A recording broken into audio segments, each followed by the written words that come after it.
وسلم تسليما كثيرا إلى يوم الدين. قال الله تعالى في القرآن الكريم: يا أيها الذين آمنوا اتقوا الله حق تقاته ولا تموتن إلا وأنتم مسلمون. Amma ba'd, para jamaah sekalian, Bapak Ibu, rahimani wa rahimakumullahu ta'ala. Alhamdulillah, pada siang hari ini Allah kumpulkan kita dan Allah Subhanahu wa ta'ala telah menjadikan kita di antara umatnya Nabi kita Muhammad Shallallahu Alaihi Wasallam. Kemudian tidak lupa salawat dan salam semoga senantiasa tercurahkan kepada Nabi kita Muhammad Sallallahu Alaihi wa ala alihi wa sahbihi wasallam. Bapak Ibu yang semoga dirahmati Allah Subhanahu wa taala, insyaallah pada siang hari ini setelah tadi mungkin sudah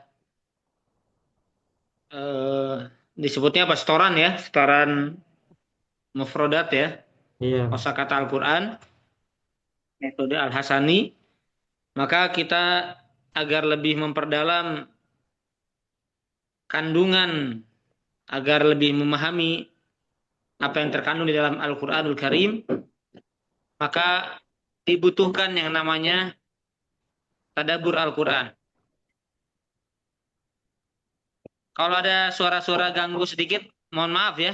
Mudah-mudahan suara saya tetap terdengar jelas ya. Assalamualaikum warahmatullahi Dan wabarakatuh, Pak kita Ustadz. salam warahmatullahi wabarakatuh. salam Ustaz. warahmatullahi. Maaf Pak Ustadz, tadi lagi di belakang Pak Marman, maaf ya. Jadi, udah lanjut aja, nggak apa-apa Pak Ustadz ya. Izin Pak Ustadz. Dilanjut. Lanjut aja. Nggak apa-apa ya Pak Budi ya. Tadi udah buka kan? Ya, Ya. sudah Pak. Lanjut aja. Pak Marwan izin ya, Pak Marwan. Halo. Ya, ya, ya Bu ya. Lanjut Pak Ustadz, Ya. monggo. Baik, kita akan mengkaji, mentadaburi yaitu surah An-Nazi'at ya, surat kedua dari urutan depan dalam juz yang ke-30 ya. Ini kedua itu maksudnya dari juz ke-30. Baik, insya Allah fokus kita Bapak Ibu sekalian adalah berkaitan dengan tadaburnya ya, karena kalau tafsirnya per kata, per ayat itu akan sangat membutuhkan waktu yang cukup panjang. Baik, Bapak Ibu sekalian yang semoga dirahmati Allah Subhanahu wa taala, surat An-Nazi'at ini termasuk surat Makkiyah. Ini catatan pertama ya. Surat An-Nazi'at ini termasuk surat Makkiyah. Apa yang dimaksud dengan surat Makkiyah dan apa yang dimaksud dengan surat Madaniyah? Nah, surat Makkiyah itu adalah surat atau ayat. Nah, ingat jangan tertipu dengan nama ya. Jangan tertipu dengan istilah Makkiyah berarti turun di Mekah, bukan ya. Madaniyah berarti turun di Madinah, bukan. Ya, surat Makkiyah adalah surat atau ayat yang turun sebelum Nabi Shallallahu Alaihi Wasallam hijrah ke kota Madinah.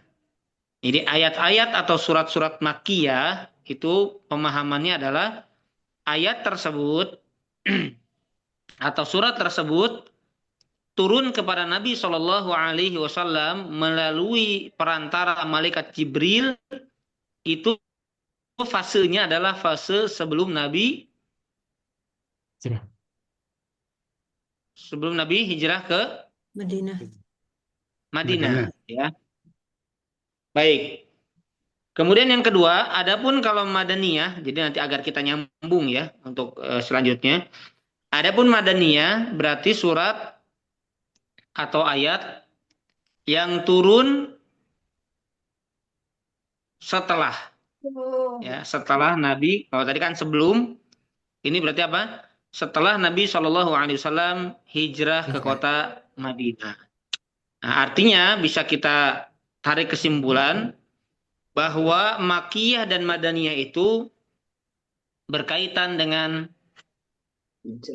waktu, bukan dengan tempat. Nah, jadi kalau pertanyaan ayatnya turunnya kapan? Bukan ayatnya turunnya di mana? Ayatnya turunnya kapan? Apakah sebelum hijrah ataukah setelah hijrah? Ya, karena kalau di mana ini cakupannya nanti nggak umum. Tapi kalau kapan? Nah, fasenya kapan nih? Apakah sebelum hijrah ataukah setelah hijrah? Ya, tentunya patokannya adalah hijrah itu dari kota Mekah menuju kota Madinah. Nah, surah An-Nazi'at ini masuk dalam bagian surah Makki. Surat kapan? Sebelum Bapak Ibu? hijrah. Nabi Nah, hijrah. sebelum Nabi SAW hijrah ke kota Madinah. Baik. Kemudian yang berikutnya adalah nama surat. Nah, ini nanti akan kita dapatkan Bapak Ibu sekalian, ada sebuah surat yang banyak memiliki nama. Tapi kalau An-Nazi'at enggak, An-Nazi'at cuma satu aja, An-Nazi'at.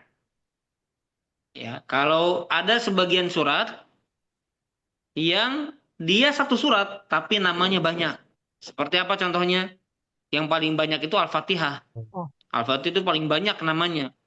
Al-Fatihah, kemudian Ummul Kitab, Ummul Quran, Ar-Ruqyah, Alhamdu, kemudian Asy-Syifa. Oh, banyak sekali ya. Kalau Al-Fatihah itu banyak sekali namanya. Nah, kalau An-Nazi'at ini kita qadarullahnya pas kebetulan mendapati surat pembahasan dan memang tidak ada nama lain selain nama An-Nazi'at. Apa arti daripada An-Nazi'at? An-Nazi'at itu artinya adalah malaikat-malaikat yang mencabut nyawa dengan keras ya. Malaikat-malaikat yang mencabut nyawa dengan keras. Baik, sebentar Bapak, sebentar.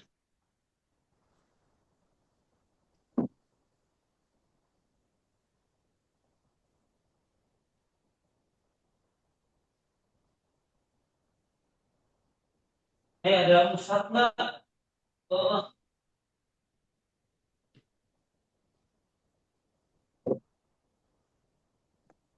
Baik. Baik Bapak Ibu sekalian, sambil dibuka ya surat An-Nazi'atnya. Berikut dengan terjemahannya. Karena nanti kita akan bahasnya sepaket-sepaket gitu ya, bukan per ayat tapi sepaket-sepaket, satu sampai berapa, sekian sampai sekian, seperti itu.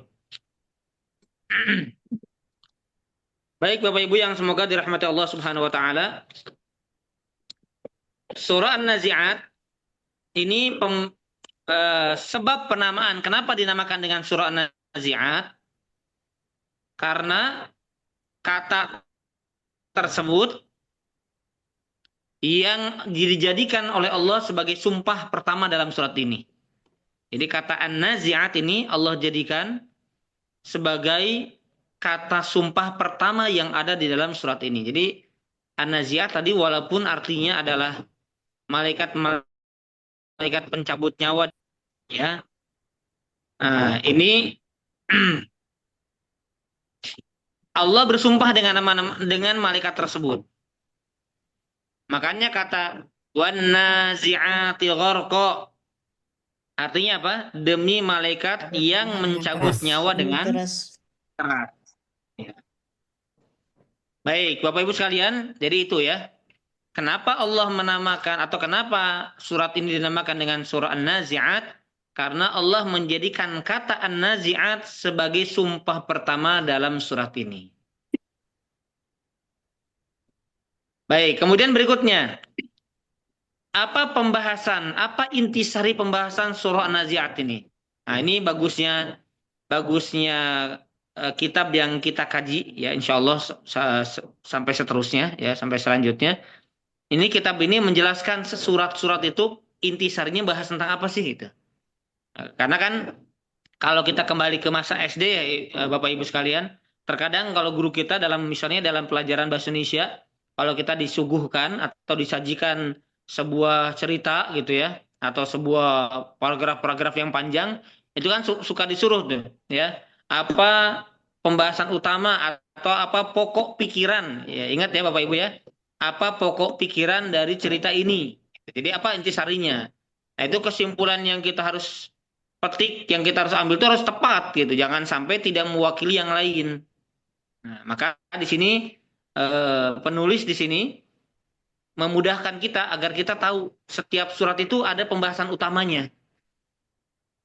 Jadi kesimpulannya bukan atas dasar kesimpulan kita yang masih sangat terbatas ilmunya, ya, melainkan kesimpulan dari ulama yang keilmuannya insya Allah sangat bagus gitu ya, sangat baik.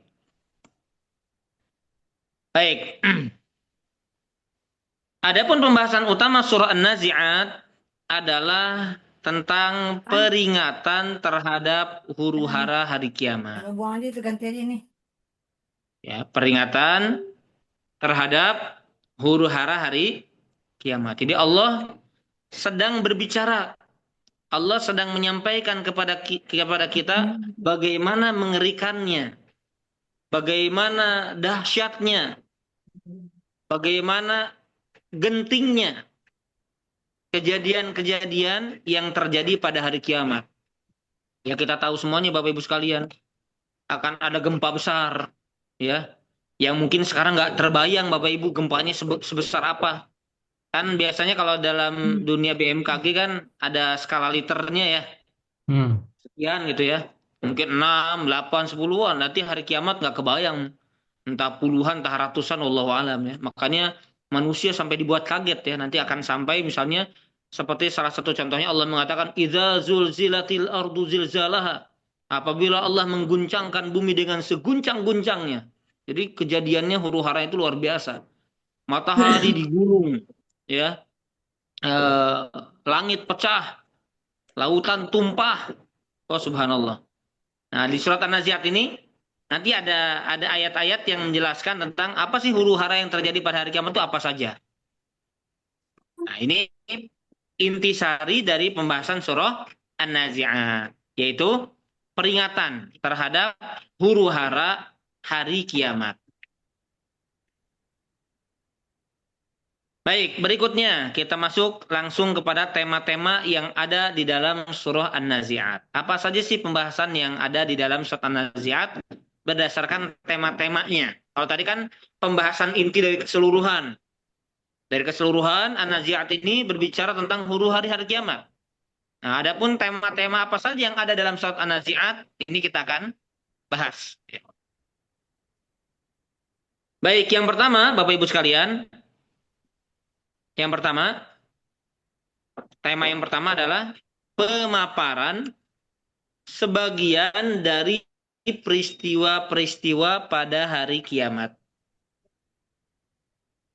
Itu dari ayat 1 sampai 14, Bu. Bapak Ibu ya. Dari ayat 1 sampai ayat 14, temanya adalah berkisar pada peristiwa-peristiwa atau kejadian-kejadian yang terjadi kelak pada hari kiamat. Baik, saya ingin tanya dulu nih Bapak Ibu. Di dalam ayat yang ke-1 dan kedua, nah Bapak Ibu kan sudah dengan terjemahannya ini ya. Ya. Dalam ayat 1, 2 bahkan ayat sampai ayat yang kelima.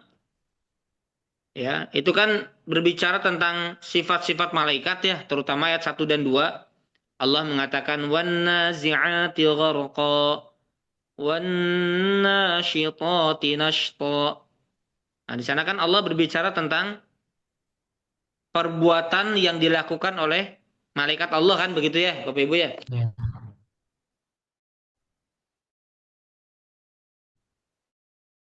Yang artinya ya, Bapak Ibu kas.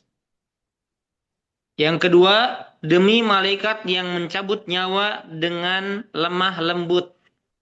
Pertanyaannya, Bapak Ibu sekalian. Kan hari kiamat itu, sebagaimana dipahami secara umum, kebanyakan orang, kan hari kiamat itu kan terjadi nanti setelah manusia dibangkitkan, atau hari kiamat itu kan terjadi ketika tadi ya misalnya apa sih langit pecah tadi, bumi guncang, gunung berterbangan, kan begitu ya Ya, Bapak Ibu ya? betul. Iya. Nah, pertanyaannya di ayat 1 dan 2 ini Allah berbicara tentang malaikat yang mencabut nyawa dengan dua model. Ada yang dicabutnya dengan cara yang keras, ada yang dicabutnya dengan cara yang lembut. Nah, pertanyaannya orang mati, ini misalnya kita sekarang ya, mungkin orang tua Bapak Ibu atau misalnya kakek saya gitu ya. Nah, kalau orang meninggal itu mengalami hari kiamat nggak Bapak Ibu? Iya. Amin. Ini kiamat kecil. Kiamat kecil. Iya. Namanya apa? Kiamat kecil. Kiamat kecil. Kiamat kubro. Baik. Kubro. Jadi kalau orang sudah meninggal itu bagi dia sudah menjadi Kiamat. kiamatnya.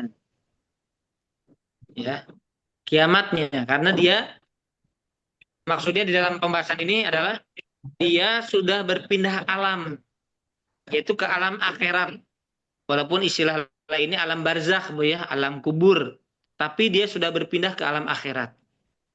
Artinya dia sudah tidak lagi berada dalam kehidupan dunia. Nah, maka setiap hamba yang diutus kepada mereka malaikat untuk mencabut nyawa, maka baginya adalah hari kiamatnya.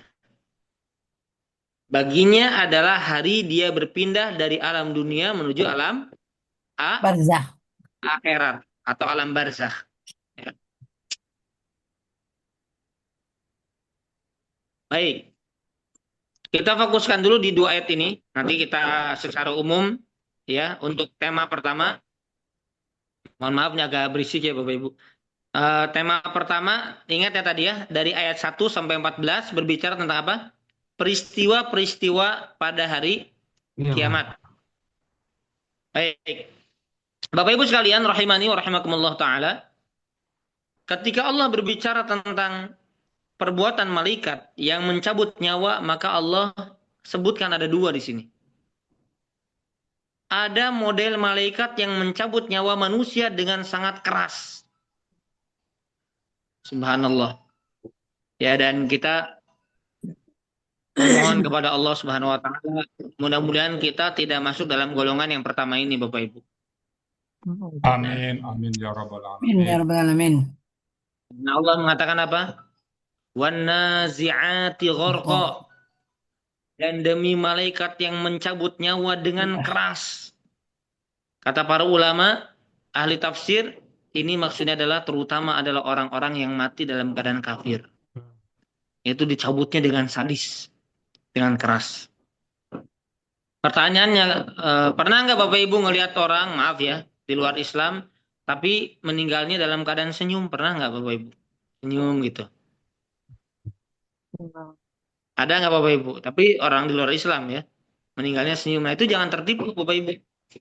Karena memang pencabutan nyawa itu goib, nggak kelihatan oleh kasat mata kita Bapak Ibu. Nggak kelihatan. Jadi jangan tertipu dengan, so saya lihat dia senyum. Jangan, nggak tahu kita. Ada orang yang maaf ya, karakter wajahnya itu agak cuek, karakter wajahnya agak bermuka masam gitu ya. Nah itu juga belum tentu kita katakan Ustaz dulu orang meninggalnya mukanya asam banget. Jangan, kita nggak tahu ternyata Allah mentakdirkan dia dicabut nyawanya dengan cara yang lemah lembut yang kedua. Gitu. Nah karena memang pencabutan nyawa itu sifatnya goib, tidak kasat mata. Ya. Nah maka yang pertama tadi wan nazi'ati gharqa, ada manusia-manusia yang Allah utus kepada mereka malaikat-malaikat mencabut nyawanya dengan cara yang sangat keras. Ya naudzubillahi min dzalik. Makanya ada doa yang diajarkan ya. Bagaimana kita memohon kepada Allah agar dimudahkan dalam menghadapi sakaratul maut. Agar dimudahkan menghadapi sakaratul maut. Ya, sebagaimana misalnya doanya Allahumma hawwin alaina sakaratil maut. Ya Allah, mudahkan kepada kami sakaratul maut. Baik. Yang kedua, yaitu malaikat yang mencabut nyawa dengan lemah lembut. Allah bersumpah demi malaikat yang mencabut nyawa dengan lemah lembut. Nah, ini berlaku untuk orang-orang yang beriman. Berlaku untuk orang-orang yang beriman.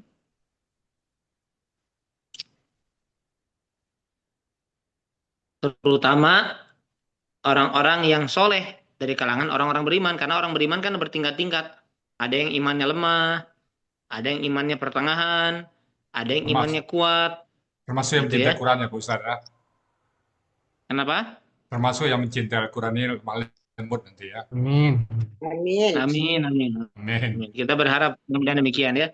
Amin.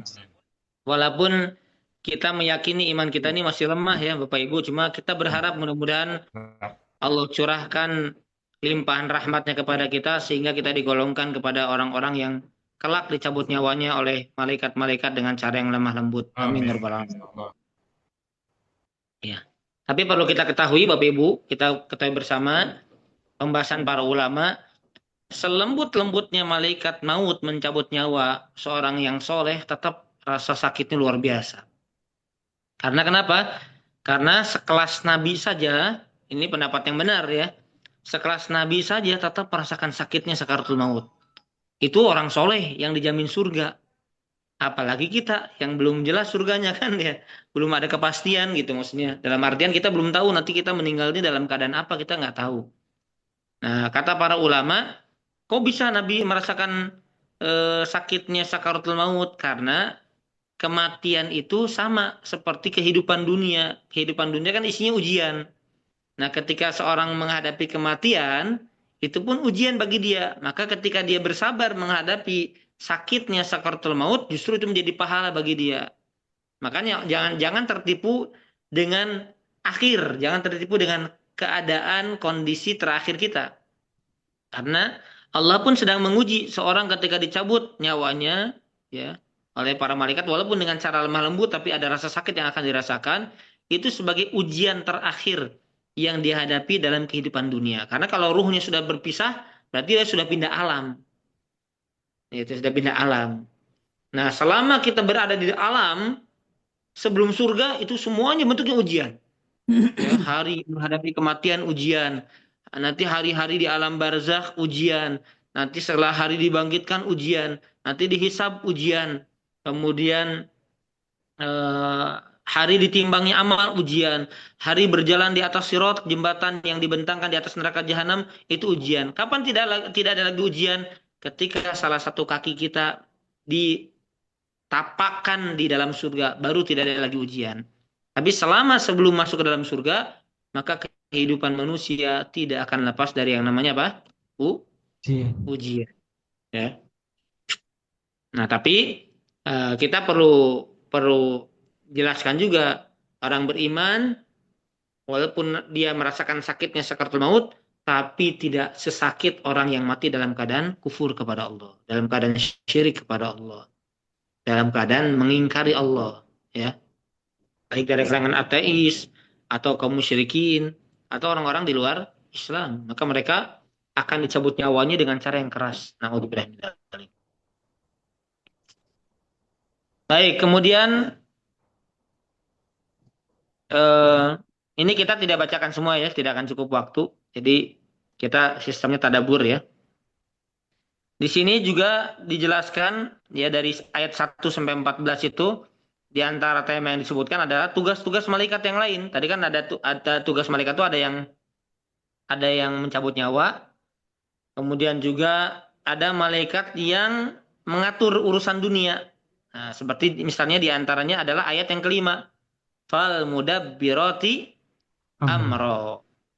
Dan malaikat yang mengatur urusan dunia. Seperti apa? Seperti ngurus angin.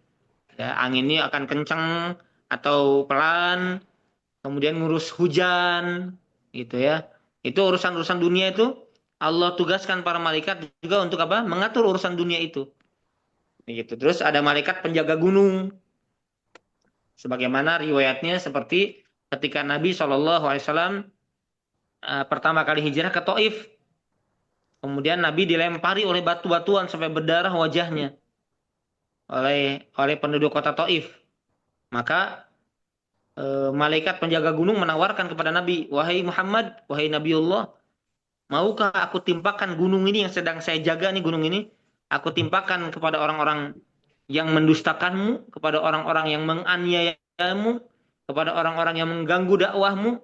Maka kata Nabi apa? Jangan. Karena mereka nggak tahu saya ini Nabi, saya ini berdakwah. Jangan. Biarkan mereka mungkin sekarang kufur kepada Allah, tapi mudah-mudahan nanti keturunan-keturunan mereka beriman kepada aku. Dan benar sekarang kota Taif termasuk kota yang sering dikunjungi oleh jamaah umroh ya. Jadi kota yang aman, kota yang sejuk. Nah itu berdasarkan apa? Kesabaran yang dilakukan oleh Nabi dalam berdakwah. Nah jadi ada ya, ada malaikat-malaikat yang memang Allah kasih tugas untuk menjalankan urusan-urusan dunia. Ya menjaga gunung, mengatur angin, mengatur hujan, menahan, menurunkan, dan lain sebagainya. Baik, kemudian juga di sini disebutkan tentang huru hara hari kiamat itu apa? Yaitu manusia dimatikan semuanya, wafatkan semuanya. Kemudian juga huru hara hari kiamat yaitu adalah dalam manusia dibangkitkan semuanya. Jadi setelah dimatikan semuanya, dan ingat Bapak Ibu ya, alhamdulillah dengan izin Allah, mudah-mudahan kita nggak mengalami hari kiamat Bapak Ibu ya. Mudah-mudahan nggak nyampe umur kita. Kenapa? Karena kalau hari kiamat itu Bapak Ibu adalah hari yang hanya dialami oleh orang-orang kafir. Karena nanti akan ada asap. Akan ada dukhon, asap yang datang. Maka siapapun orang yang di dalam hatinya ada keimanan walaupun sedikit, maka akan mati dengan asap itu. Semuanya mati orang-orang beriman. Nah, maka yang tersisa adalah orang-orang yang nggak punya iman. Mereka lah manusia, seburuk-buruk manusia yang mereka mengalami hari kiamat. Mereka mengalami guncangnya dunia, gempa bumi yang luar biasa, tumpahnya lautan, pecahnya langit, kemudian berterbangannya gunung-gunung, diperjalankannya gunung-gunung, dan lain sebagainya. Bintang-bintang berjatuhan, dan nujum kadarot, dan apabila bintang-bintang berjatuhan, idza samaun syaqqat, ketika langit pecah. Nah, itu kejadian hari kiamat. Ini diantara tadi kan kita tema yang pertama kan 1 sampai 14 ya, peristiwa-peristiwa yang terjadi pada hari kiamat. Baik, demikian pula di sini disinggung tentang setelah dimatikan berarti ada hari di mana manusia dibangkitkan lagi. Nah, di sini lihat ya. Bapak Ibu bisa dilihat ayat ke-10 Bapak Ibu.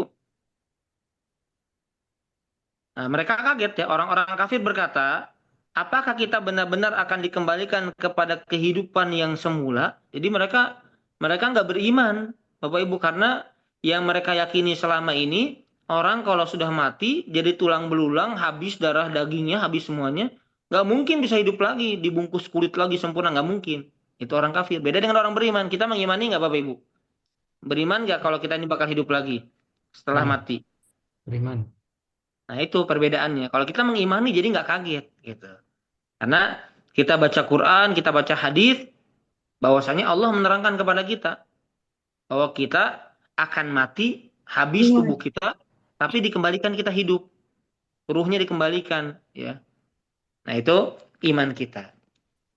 Nah itulah peristiwa di antara peristiwa-peristiwa yang terjadi pada hari kiamat. Baik, tema yang kedua Bapak Ibu. Kita masuk di tema yang kedua. Tema yang kedua adalah pemaparan satu contoh kesombongan. Pemaparan satu contoh kesombongan dan perbuatan melampaui batas. Pemaparan satu contoh kesombongan dan perbuatan melampaui batas di hadapan kebenaran. Nah, kita Bapak Ibu, di antara fungsi Al-Quran Allah turunkan untuk apa Bapak Ibu? Taat Sebagai apa? patuh. Hmm? Untuk taat dan patuh. Sebagai petunjuk. Oh, Sebagai petunjuk. Terima kasih barakallahu fiik.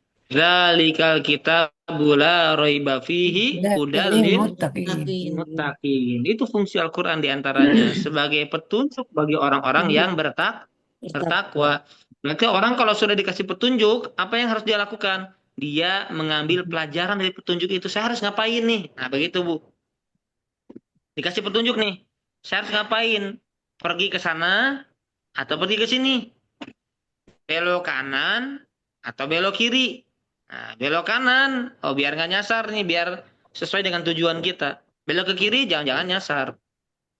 Nah, maka di tema yang kedua ini, Allah sedang berbicara tentang apa? Tentang suatu gambaran, suatu contoh. Ada orang yang sangat angkuh, sangat sombong, sangat melampaui batas ketika dihadapkan dengan sebuah kebenaran.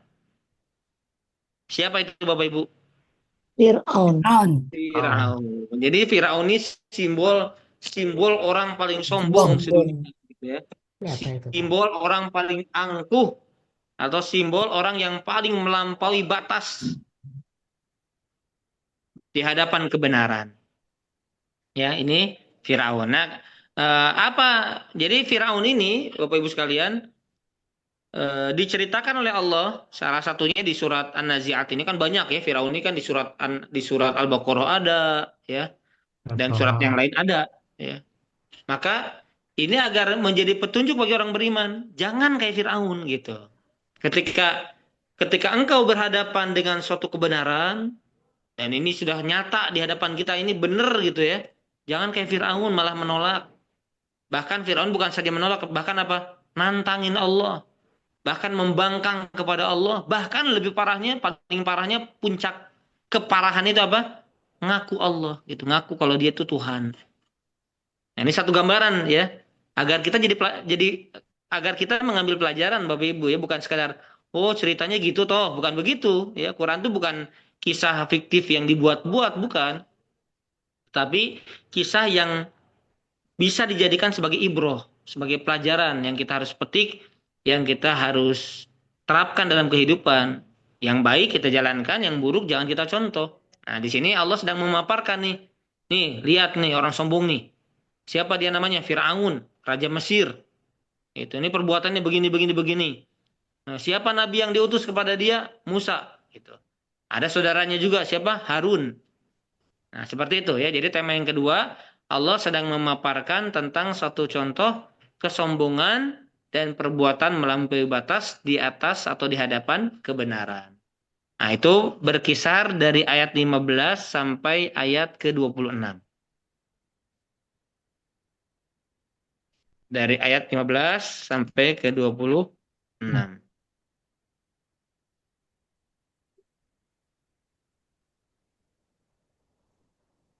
Ya Allah berbicara di sana, hal ataka haditsu Musa? Sudahkah sampai kepadamu wahai Muhammad kisah Nabi Musa?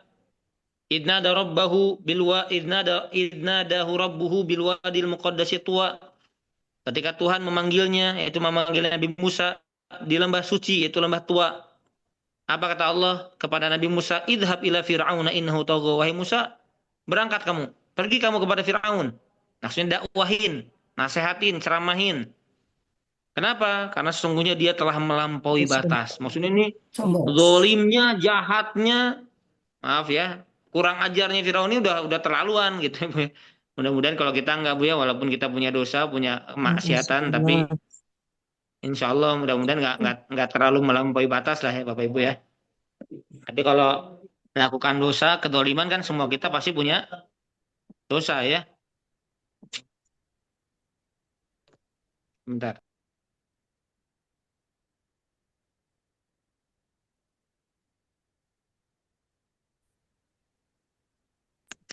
Ya, baik. Bapak Ibu sekalian, rahimani wa rahimakumullah. Lihat kita baca cepat ya. Faqul hal laka ila an tazakka.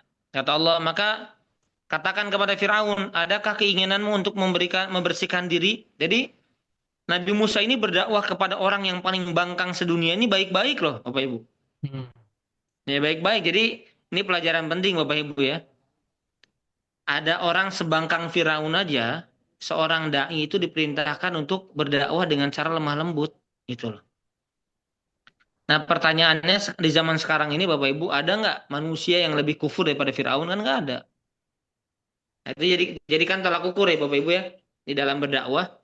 Ada nggak orang yang lebih bangkang, lebih kurang ajar gitu ya, lebih parah kufurnya, lebih ya orang yang paling pantas dikasarin daripada Firaun? Nggak ada. Tapi Allah perintah Nabi Musa datang ke Firaun untuk menyampaikan dakwahnya dengan lemah lembut. Contohnya ini kalimatnya. Nabi Musa diperintahkan oleh Allah, coba tanya Firaun, mau nggak kamu berubah? Bahasa sederhananya begitu ya. Mau nggak kamu tobat? Mau nggak kamu beriman? Wahdiyaka ila rabbika fatakhsha, ayat 19. Dan engkau akan kupimpin ke jalan Tuhanmu agar engkau takut kepadanya. Jadi ini, ayo saya rangkul kamu nanti takut sama Allah. Farahul al-kubra. Musa mengingatkan kepadanya yang besar. Tapi apa yang terjadi? Fakadzdzaba wa aso. Kemudian dia berusaha menantang Musa. Firaun mendustakan dan mendurhakai. Summa adbaro yas'a. Kemudian dia berseraya berusaha menantang Nabi Musa. Fahasyara fanada. Kemudian di ayat ke-23-nya kemudian dia mengumpulkan pembesar-pembesarnya lalu berseru memanggil kaumnya. Lalu dia mengatakan apa? Faqala ana rabbukumul a'la. Nah, ini puncak kekufurannya ya, kekurang ajarannya Firaun ini. Dan dia berkata di hadapan kaumnya, aku adalah Tuhanmu yang paling tinggi. Kemudian apa kata Allah di ayat ke-25? Fa akhadahullahu nakalal akhirati wal ula. Kata Allah, maka Allah menghukumnya dengan azab di akhirat dan siksaan di dunia, 2 kali dapatnya. Di dunia ditenggelamkan sama Allah, di akhirat nanti kekal di neraka selama-lamanya. Nah, lihat ini Bapak Ibu. Apa fungsi Al-Quran? Dari kisah-kisah yang Allah ceritakan di dalam Al-Quran, ada di ayat ke-26. Apa kata Allah? Inna fi dzalika la'ibratan liman yakhsha. Kata Allah, sungguh pada yang demikian itu terdapat pelajaran bagi orang yang takut kepada Allah. Jadi kisah Fir'aun dengan Nabi Musa atau kisah Nabi Musa berdakwah kepada Fir'aun itu tentunya akan menjadi pelajaran bagi orang beriman. Ya, pelajaran bagi orang yang beriman. Ternyata orang yang bangkang, orang yang mendustakan itu ada yang apa? Kalau ditiru kita gitu ya, kalau menirunya maka nasibnya akan seperti siapa? Akan seperti Firaun gitu, ditenggelamkan oleh Allah, dihukum oleh Allah baik di dunia maupun di akhirat gitu ya. Baik. Kemudian Bapak Ibu sekalian, rahimani wa rahimakumullah, ini kalau kita berkisah tersendiri ya tentang Nabi Musa dan Firaun ini banyak ya. Banyak ibroh yang bisa kita petik sekali, tapi saya tambahkan sedikit aja. Jadi intinya, Bapak Ibu saya ingin tanya, Firaun tobat nggak sih Bapak Ibu? Enggak. Tobat tapi sudah di Tobat di tiang, akhir. sudah di lehernya. Terlambat. Ya, telat. Tobatnya udah terlambat. Lambat. Jadi pertanyaannya tobat atau enggak? Tobat. Tobat. Tobat. Beriman atau tidak? Tidak. Ya. Hah? Terakhir beriman. Kalau tobat beriman. Apa si Tuhannya Israel? Ada beriman kepada Musa dan Nabi. Tobat dan beriman, cuma waktunya terlambat. Gitu Lambat, jawabannya ya. jadi tidak. Lambat sudah. Jadi artinya apa? Jadi tobatnya percuma, imannya nggak diterima karena bukan di waktu yang pas. Karena ada sebuah hadis yang menyatakan Rasulullah SAW mengatakan, dan ini juga berlaku untuk kita semuanya Bapak Ibu, untuk semua manusia. Kata Nabi SAW, Innallaha la yakbalu taubatal abd. Innallaha yakbalu taubatal abdi ma lam yughargir. Sesungguhnya Allah masih menerima, Allah masih memberikan peluang taubat seorang hamba selama nyawanya belum sampai kerongkongan. Nah, Firaun ini singkat cerita ketika tenggelam dan sudah dalam keadaan kelelep gitu Bu ya, maka dia mengatakan amantu, Hmm. aku beriman, tapi terlambat. Dan di dalam tafsir Ibnu Katsir disebutkan bahwasanya malaikat Jibril datang. Ada malaikat datang kemudian mengambil pasir dari laut, disumpel di mulutnya Firaun. Kenapa? Karena takut Firaun ini beriman, Allah mengampuni. Nah, tapi memang itu sudah takdir disumpel. Ya, akhirnya dia tidak sempat untuk mengucapkan la ilaha illallah, ya. Artinya terlambat gitu ya imannya kepada Allah Subhanahu wa taala. Baik, yang ketiga, kita sedikit lagi ya, setelah itu silakan pertanyaan. Yang ketiga, nanti kita lanjutkan ya, insya Allah jadi 2 pertemuan. Tema yang ketiga adalah penggiringan. Tapi ada pihak yang takut jika timnas Indonesia lolos ke selanjutnya. Suara siapa itu? Bu Upi. Sudah. Baik. Yang ketiga, penggiringan perhatian kepada ayat-ayat Allah yang ada dalam semesta. Ya, Allah sedang mengajak kita memperhatikan tanda-tanda kebesaran Allah yang ada di alam semesta. Itu dari ayat 15 sampai 26. Nanti silakan nanti kita kaji ya. 15 sampai 26. Bapak Ibu catat dulu aja ininya, pembagiannya ya. Ayat 15 sampai 26. Tadi bukannya udah 15 sampai 26. Maaf. Ini salah cetak ini. Jadi dari ayat ke 27 sampai 33. Maaf, ada kesalahan ya. Jadi Dari yang 27 pertama sampai 1 33. sampai 14. Ya, terus 15 sampai 15 sampai 26. 26. Ya, terus 27 27 sampai 33. Iya.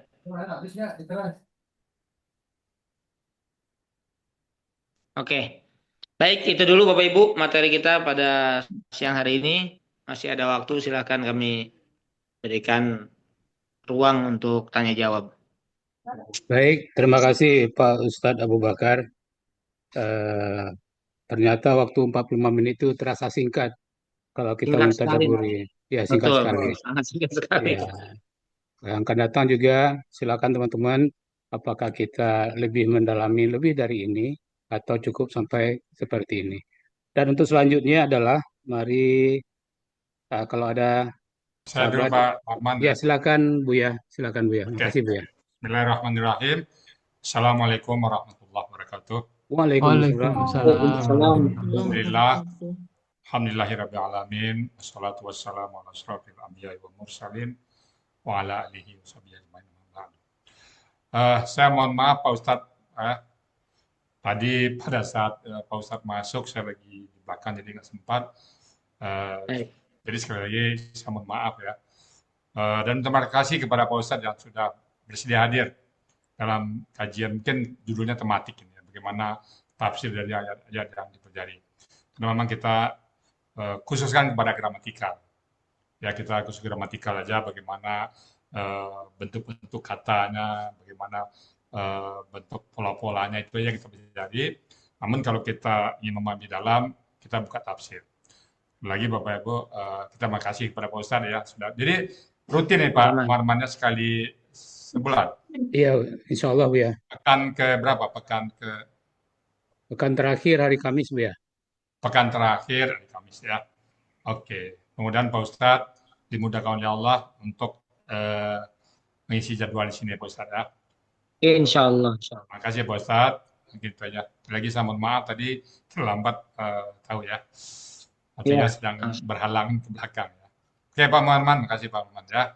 Terima kasih, maaf juga ya Pak Budi dan Bapak Ibu semuanya tadi. Oke. Baik, itu aja dari saya Pak Ustadz. Semoga sekali lagi dapat mengikutinya menambah iman dan takwa kita kepada Allah ya. Dan kalau kita lihat ayat, saya yakin kita nanti pada saat meninggal, saya bayang saya Pak Ustadz, begitu bangun sudah langsung di surga Pak Ustadz ya. Amin. Karena ada ayat itu di at-takwir itu ketika surga didekatkan. Jadi kita nggak perlu nyari-nyari surga lagi. Kita berharap ya, ini harapan pisangka kita sama Allah. Allah memberikan khusus kepada orang-orang yang mencintai Quran. Kenapa? Pada saat kita meninggal nanti dikubur aja, Al-Quran sudah akan membantu kita. Iqra Al-Quran, wa innahu ya'ti yaumal qiyamah syafi'an. Nah, Quran yang kita bahas sekarang ini, yang Bapak Ibu tulis, yang nenek nanti, oh ini KKL ini pelakunya antum. Oh enggak, ini KKL pelakunya iya. Saat-saat itu tuh itu yang membantu nanti. Iqra Al-Quran, wa innahu ya'ti yaumal qiyamah syafi'an. Dia akan membantu nanti Al-Quran yang kita bahas ini. Jadi kita bangun baik sangka ya Pak Ustadz ya. Kami membangun baik sangka. Walaupun kami mungkin bukan lulusan pondok, nggak ada latar belakang ulama di sini, semuanya orang-orang umum ini. Tapi kita punya keyakinan bahwa Al-Quran akan membela kita nanti, ya. Akan membantu kita dan meringankan kita nanti. Walaupun ada perjalanan, tapi tetap perjalanan mudah nanti ya. Apakah itu di kubur, apakah di perang mahsyar, atau nanti di Siratal Mustaqim sampai ke surga, kita yakin sekali bahwa kita dapat dalam naungan Allah Subhanahu wa Ta'ala. Boleh gitu ya Pak Ustadz ya? Amin. Baik. Oke, silakan Pak Ustadz. Terima kasih Pak Muhammad ya. Saya kembali kepada Pak Muhammad. Terima kasih, Bu ya. Baiklah, pada teman-teman semuanya, silakan kalau ada pertanyaan menyangkut yang diterangkan oleh Ustadz barusan. Silakan, Ibu Nina Yulfia, silakan. Terima kasih Pak Muharman. Assalamualaikum Pak Ustadz. Waalaikumsalam warahmatullahi wabarakatuh. Tadi di tema langsung Pak Ustadz ya. Tadi Ya. di tema pertama itu kan Allah menjelaskan tentang huru hara yang terjadi pada hari kiamat ayat 1 sampai 14. Terus disambung dengan tadi pernyataan bahwa kita orang beriman insya Allah tidak akan mengalami hari kiamat itu. Berarti di sini tugas kita sebagai orang beriman adalah syiar ya Pak Ustadz. Mendakwahkan ayat ini kepada kaum yang belum beriman. Begitukah Pak Ustadz? Ya, ya betul. Dari Quran ini kan diturunkan bukan hanya ayat ini ya, tapi semua Al-Quran diturunkan itu semuanya adalah ajakan untuk semua manusia. Kan makanya ayat yang tadi saya baca di dalam surat Al-Baqarah ayat yang kedua, dzalikal kitabul la raiba fihi hudal lil muttaqin, itu kan seolah-olah Quran ini petunjuk bagi orang bertakwa, tapi di dalam ayat lain juga Allah mengatakan hudal linnas. Yaitu apa? Petunjuk bagi semua manusia. Manusia. Misalnya di dalam surah Al-Baqarah di ayat tentang puasa itu ya 230 berapa? 3 ya? 283. 28 berarti di 285-nya Bapak Ibu. Allah mengatakan syahrul Ramadan alladzi unzila fil Qur'an hudal linnasi wa bayyinatin minal huda wal furqan. Jadi Allah turunkan Al-Qur'an di bulan Ramadan di mana fungsi Al-Qur'annya adalah hudal linnas sebagai petunjuk bagi manusia wa bayyinatin minal huda wal furqan. Jadi memang diajak orang-orang yang beriman maupun orang beriman agar semakin beriman, orang yang tidak beriman diajak untuk beriman agar mereka tidak mengalami hari kiamat begitu. Ya Betul. berarti karena iman ini tidak stabil. Maaf, Jadi putus-putus Bu. Sinyalnya kurang bagus. Sinyal nggak bisa Bu Nina. Ya. Sinyal Bu Nina kurang jelas pembicaranya. Diulangi lagi. Baru hujan di sini Pak Ustadz. Nah, ini jelas tuh. Ulang lagi Bu. Ya, jadi berarti karena iman kita itu memang kan tidak stabil ya Pak Ustadz. Jadi selalu harus diseru, selalu harus diajak, diingatkan melalui ayat-ayat Allah ini. Itu saja Pak Ustadz. Tadinya saya merasa oh ini tugas kita nggak kepada diri sendiri, kepada orang lain aja. Ternyata pasti pikir-pikir, oh iya kita juga imannya turun naik. Ya Pak Ustadz, makasih. Assalamualaikum. Betul. Waalaikumsalam. Ya makanya ayatnya kan wa anfusakum wa ahlikum naro, pelihara diri kalian dan keluarga. Jadi ngajak diri sendiri, ngajak keluarga, ngajak orang lain, semuanya diajak gitu. Jadi saling mengajak. Nah, jangan sampai ngajak orang lain lupa diri, jangan sampai ngajak diri lupa orang. Jadi semuanya diajak gitu ya. Saling merangkul satu dengan yang lainnya. Makanya kan Nabi Muhammad SAW beliau diutus apakah untuk diri sendiri dan keluarganya? Enggak. Bahkan Allah mengatakan wa ma arsalnaka illa rahmatan lil alamin. Rahmatnya untuk semua makhluk, bukan hanya semua manusia tapi semua makhluk. Allah alam. Baik, silakan yang lain. Nanya Ustaz. Silakan Pak Ya, Fria. silakan. eh itu katanya Al-Quran itu sebagai Al-Furqan, sebagai pembeda. Maksudnya pembeda apa itu, Ustaz? Ya, nama lain dari Al-Quran namanya adalah Al-Furqan. Hudal linnasi wa bayyinatim minal huda wal furqan. Pembeda apa? Pembeda untuk membedakan mana yang benar, mana yang salah. Mana yang hak, mana yang batil. Mana yang lurus, mana yang bengkok. Mana jalan menuju surga, mana jalan menuju neraka. Mana jalan yang harus diikutin, mana jalan yang harus dihindari. Mana jalannya Nabi, mana jalannya syaitan. Nah, itu Al-Quran. Al-Furqan. Pembeda, pemisah antara yang hak dengan yang batil. Agar kita tahu ini hak, maka wajib diikuti. Ini batil, maka wajib ditinggalkan. Wallahu a'lam. Ya. Kasih, Ustaz. Ya. Baik, Assalamualaikum Pak Ustadz. ya silakan Bu Rita. Waalaikumsalam. Eh, tadi dalam peristiwa hari kiamat tadi Pak Ustadz ya. Ya. Lalu kemudian ini kira-kira kan di situ tadi di yang bagian keduanya adalah kisah Nabi Musa kalau nggak salah tadi ya. Yaitu Ya. bagaimana menceritakan seorang Firaun yang sombong. Jadi yang saya tanyakan sekarang Pak Ustadz, kira-kira hubungan antara hari kiamat dengan kisah Nabi Musa itu apakah hanya kesombongan, menceritakan tentang kesombongan Firaun itu saja, atau ada hal-hal lain yang perlu kita pelajari gitu Pak Ustadz? Baik, kalau hubungan wallahu alam ya. Tadi kita sudah pisahkan, memang Ya. ini ada tema-tema tersendiri gitu. Jadi Ya, ya. Allah berbicara tentang jadi dalam satu surat itu nggak mesti satu gitu. Ya. Dan nggak mesti harus berhubungan karena kadang begini. Karena surat itu, Bu, karena Ya. surat itu isinya nggak satu tema gitu, nggak satu tema. Ya. Itu yang pertama. Yang kedua, surat itu nggak mesti Allah turunkan langsung satu. Misalnya An-Nazi'at dari 1 sampai 46 nggak mesti. Ya. Gitu. Paham ya maksudnya? Jadi makanya ada satu peristiwa Allah berbicara tentang kiamat. Nah, nanti di kesempatan lain Allah berbicara tentang Nabi Musa dan Fir'aun. Jadi beda. Di beda kondisi, beda juga cerita. Begitu, Bu. Ya makanya kalau lagi tadabbur ke Al-Quran itu suka surat ini dihubungkan dengan surat yang lainnya gitu supaya Oh nyambung. iya, betul. Ah, iya. Betul, karena misalnya tadi saya katakan tadi kan kisah Firaun ini bukan ada di An-Nazi'at aja, tapi ada di bukan, surat ya. yang lain gitu. Ah, iya. Jadi makanya kalau kita membahas sebaiknya ya dikaitkan dengan surat-surat yang lainnya ya Pak Ustadz, biar nyambung ceritanya gitu ya. Betul. Oh, iya. Jadi itu nanti masuknya Ibu, makanya tadi saya katakan kita nggak akan cukup waktu ya kalau pakai tafsir.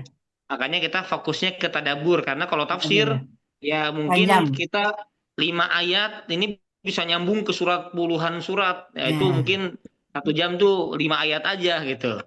Ya, atau bahkan 1-2 ayat itu bisa 1 jam kalau mau gitu Ibu ya. Kalau namanya tafsir. Nah, kalau kita kan lebih fokus ke tadabbur. Jadi Oh, inti jadi surat kalau yang itu tafsir namanya ya Pak Ustadz ya. itu namanya Kalau tafsir, yang dikaitkan kita satu dengan yang lainnya, begitu. Iya, makasih Pak Ustadz. Kalau kita fokusnya di tadabbur surat ini aja gitu. Walaupun nanti akan ada singgungan ke surat lain, tapi nggak terlalu melebar. Kasih Pak Ustadz. Ya, sama-sama.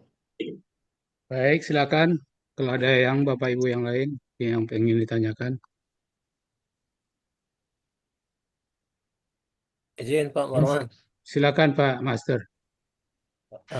Ini Pak Ustadz, tentang malaikat yang mencabut nyawa dengan lemah lembut itu Pak Ustadz. Itu kan udah jelas itu lemah lembut ya Pak Ustadz ya. Tapi tetap Tapi sakit. sering diceritakan bahwa Nabi pun merasakan sakitnya Pak Ustadz. Nah, kan yang lain kan nggak tahu Pak Ustadz. Kenapa kita berkesimpulan bahwa Nabi merasakan sakit yang sangat berat gitu Pak Ustadz? Baik. Ayat tadi ini disebutkan tentang malaikat yang mencabut nyawa dengan lemah lembut. Itu kan ada perbandingannya Pak ya. Perbandingannya adalah ada malaikat yang mencabut nyawa dengan keras. Nah, jadi ayat ini untuk siapa, sedangkan ayat ini yang lain untuk siapa, begitu ya. Nah, makanya tadi saya singgung dan saya sampaikan itu bukan kesimpulan saya karena saya bukan ulama, tapi saya mengikuti ulama gitu ya. Nah, jadi saya nggak menyatakan tuh dengan ilmu ilmu yang saya rasa cukup nggak. Nah, kenapa? Karena kita kita sampaikan itu berdasarkan hadis. Ayatnya kan tadi dengan lemah lembut ya Pak ya. Nah, cuma kita lihat buka hadisnya. Ketika hadis yang mengkisahkannya istri Nabi sendiri karena kan Nabi itu akhirnya kan meninggalnya kan di pangkuan Aisyah. Nah, itu Aisyah sendiri yang menceritakan. Jadi Nabi itu merasakan Nabi demam, ya kemudian Nabi pingsan. Nabi ini kan meninggalnya disebutkan awal mulanya itu karena terkena racun dari makanan yang diselipkan oleh siapa? Orang Yahudi. Ya, itulah orang Yahudi itu dari zaman dulu itu pengennya ngebunuhin para nabi. Makanya di dalam surat Ali Imran Allah mengatakan wa yaqtulunal anbiya bighairi haq. Mereka membunuh para nabi tanpa dasar yang dibenarkan gitu. Jadi nabi nggak punya salah, nggak punya apa dibunuh karena saking bencinya mereka. Makanya nggak aneh Bapak Ibu apa yang terjadi di Palestina nggak aneh karena nabi aja dibunuh gitu, apalagi orang selain nabi gitu. Itu orang-orang Yahudi itu bahayanya. Ya. Maka ketika Aisyah menceritakan apa yang terjadi, Nabi mengatakan, jadi Aisyah ini mengkisahkan bagaimana Nabi ketika mengalami sakaratul maut, kata Nabi pingsan, jatuh pingsan, sadar lagi, sampai Nabi masukkan air ke dalam bejana, Nabi kemudian basuh wajahnya, dan Nabi sendiri mengatakan, Inna la ilaha illallah, inna lil mauti la sakarat. Nah, itu Nabi yang mengatakan, tidak ada Tuhan yang berhak disembah selain Allah. Sesungguhnya pada kematian itu ada rasa sakit. Itu Nabi yang katakan. Nabi sendiri yang mengatakan kalimat itu. Sesungguhnya ini sakarat ini yang sedang dirasakan ini ada rasa sakit. Nah, makanya kata para ulama, kalau Nabi mengatakan untuk dirinya ada rasa sakit sampai sadar, bangun lagi, bangun pingsan lagi, kan begitu. Apalagi selain Nabi yang tentunya kesolehan kita jauh dari kesolehan Nabi itu. Nah, tadi hikmahnya sudah saya sebutkan. Kenapa kesimpulannya orang mukmin pun ada rasa sakit walaupun tidak sesakit malaikat yang mencabut nyawa dengan keras ya Pak ya. Kesimpulannya apa? Sebagai ujian. Karena orang beriman itu kalau dapat ujian dan dia sabar justru itu ditingkatkan derajatnya. Nah, dihapuskan dosanya. Nah, sama gini Pak. Kalau seandainya orang beriman itu nggak diuji sama Allah, berarti Nabi harusnya nggak dapat ujian kan Pak? Ya Pak ya. Kan beliau beriman nih Pak. Ya.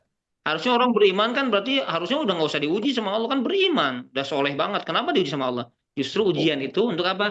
Agar dia diuji sama Allah sabar atau enggak. Nah ketika sabar semakin tinggi derajat surganya. Makanya Nabi tingkatan surganya di mana? Di Firdaus. Kenapa ujiannya paling banyak? Itu.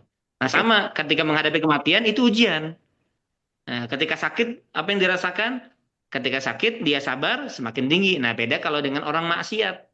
Nah, ketika diuji orang maksiat itu hukuman. Orang beriman sakit ujian. Nah itu bedanya. Itu baik dalam kehidupan dunia, adapun ketika dia menghadapi sakaratul maut dan yang lainnya. Jadi ingat itu aja kaidahnya. Ujian bagi orang musibah yang ditimpakan Allah kepada orang kafir itu hukuman. Tapi musibah yang ditimpakan kepada orang beriman itu adalah ujian. Apakah dia bersabar? Kalau bersabar berarti dosanya dihapuskan, derajatnya diangkat. Kalau nggak bersabar, nah ini akan menjadi tanda bahwasanya iman itu adalah lemah. Nah, termasuk dalam kematian. Begitu, Pak. Oh ya, terima kasih Ustaz. Ustadz, kalau saya tidak salah ingat bahwa Nabi pernah berdoa kepada Allah, kurang lebih seperti ini, Ustaz. Ya Rob, timpakanlah semua rasa sakit umatku pada sakaratul maut padaku. Itu benar nggak, Ustaz?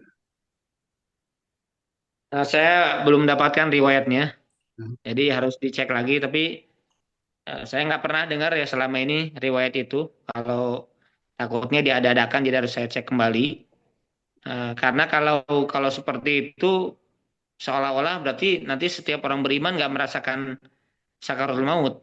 Nah, itu bertabrakan dengan hadis Nabi bahwasanya setiap mukmin pun akan merasakan sakaratul maut. Itu. Allahu a'lam. Baik, Ustaz. Terima kasih. Silakan mungkin satu pertanyaan terakhir. Iya, silakan terakhir. Ya, Pak, saya Pak mungkin Ustaz. Pak Boleh Pak Helmi. Ustadz. Oh, silakan. Ibu Sakra. Bupi, silakan Bupi ya. Ya, makasih Pak Ustadz. Assalamualaikum warahmatullahi wabarakatuh. Waalaikumsalam. Waalaikumsalam warahmatullahi wabarakatuh. Pak Ustadz, ada hadis yang menjelaskan bahwa kalau orang terakhir itu baik, terlihat pada saat dia meninggalnya.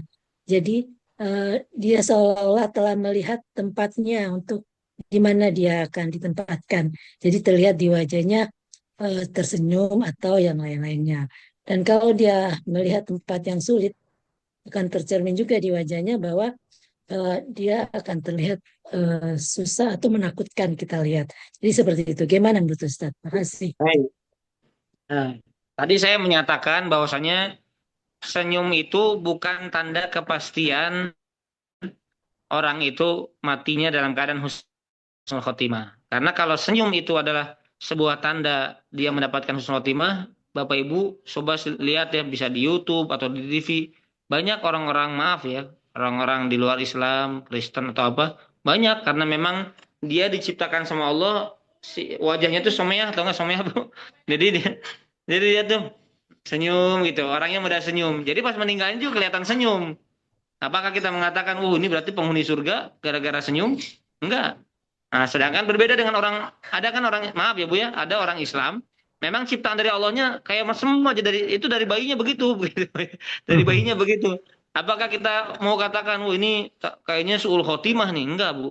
Bahkan maaf ya, ulama menjelaskan, terkadang ada penyakit ya, maaf ya, misalnya penyakit apa gitu yang membuat si wajahnya itu jadi menghitam Bu.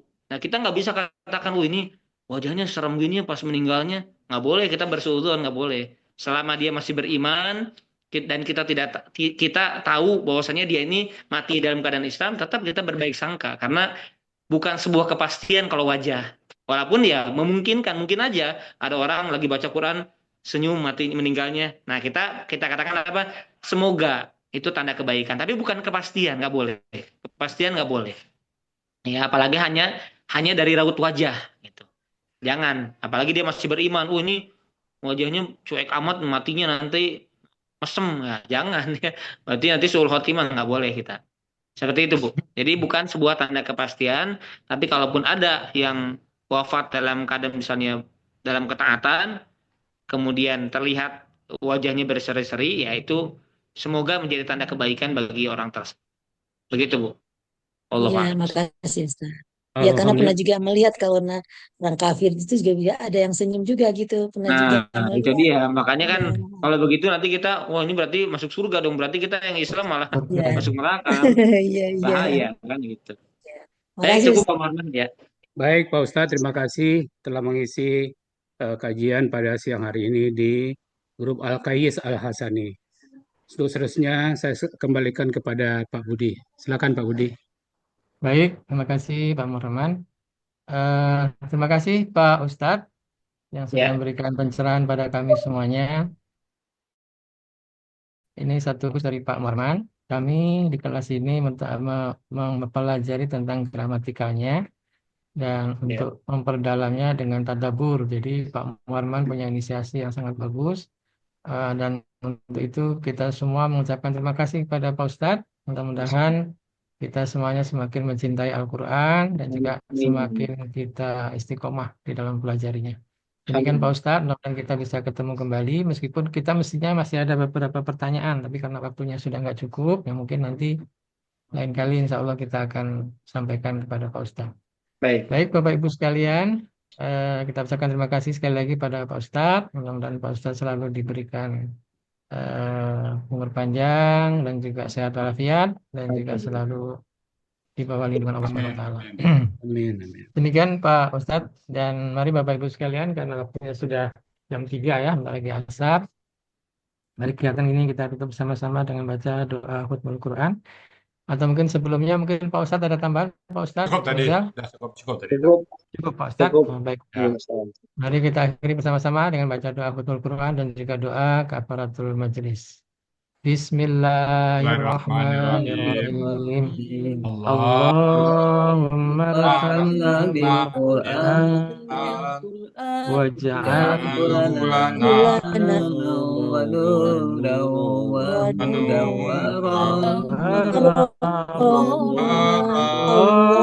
وذكرنا مما نسينا وعلمنا ما جهلنا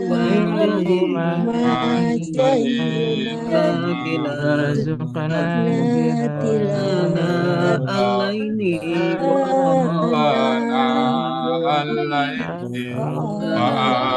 وأطراف النهار واجعل لنا حجة يا رب العالمين Subhanallah Astagfirullahaladzim, Terima kasih semuanya. Mohon maaf lahir batin. Assalamualaikum warahmatullahi Waalaikumsalam. Waalaikumsalam warahmatullahi wabarakatuh. Terima kasih Pak Ustadz, terima kasih Pak Putri, terima kasih Pak Marwan semuanya. Sama-sama. Ya, siap-siap Ustadz dulu ya. Ya, Pak Ustadz. Amin. Ya, ya. Terima kasih Pak Ustadz.